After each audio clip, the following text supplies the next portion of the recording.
Hey hello guys, welcome to my channel Anuradha Anu. అందరికీ శుభోదయం. ఈరోజు మా ఇంట్లో స్పెషల్ మటన్ కర్రీ ఎలా ప్రిపేర్ చేసుకోవాలో చూసేద్దాం రండి. ముందుగా మటన్ని తీసుకోవాలి, శుభ్రం చేసుకున్న మటన్ని పక్కన పెట్టేసుకొని ఆ తరువాత ఏం చేయాలంటే కుక్కర్ తీసుకొని ఆయిల్ వేసుకొని దాంట్లో మసాలా దినుసులన్నీ వేసుకోవాలి ఫ్రెండ్స్.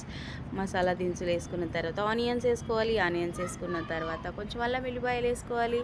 అల్లం వెల్లి పేస్ట్ కొంచెం పచ్చివాసన పోయేదాకా వేగిన తర్వాత అందులోనే కొంచెం పసుపు వేసుకోవాలి. ఆ తర్వాత తగినంత ఉప్పు వేసుకోవాలి. ఉప్పు వేసుకున్న తర్వాత మటన్ వేసుకోవాలి ఫ్రెండ్స్. చూసారా ఎలా ప్రిపేర్ చేసుకోవాలో? చూడండి, బాగా వాష్ చేసుకున్న మటన్ని కుక్కర్లో వేసుకోవాలి. ముందుగా శుభ్రం చేసి పెట్టుకున్న మటన్ని మనం కుక్కర్లో వేసుకొని బాగా కలుపుకోవాలి ఫ్రెండ్స్. ఇప్పుడు కొద్దిగా ఆయిల్ పైకి వచ్చేంత వరకు కలుపుకోవాలి. ఆ తరువాత మనం అయితే కలిపేసుకున్నాం. బాగా కలుపుకున్న తర్వాత మనం ఇప్పుడు ఏం చేయాలంటే కొంచెం